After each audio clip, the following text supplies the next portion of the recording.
This is Chef Dede from Rate My Plate on Mzansi Magic.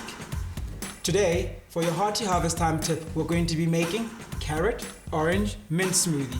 For the ingredients, they're very simple. We're going to be using orange juice for liquid, the new 250 grams harvest time frozen carrots, orange, mint, and sugar for sweetness. So to start with, just gonna take everything and just dump it into the blender. Mint.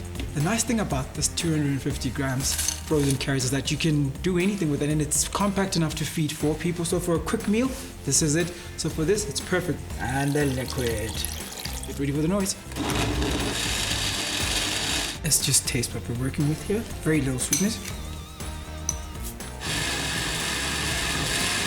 Just like that, we're done. Time to plate it. Or should I say glass it? That is your hearty harvest time carrot, orange, mint smoothie. It's your turn to cook.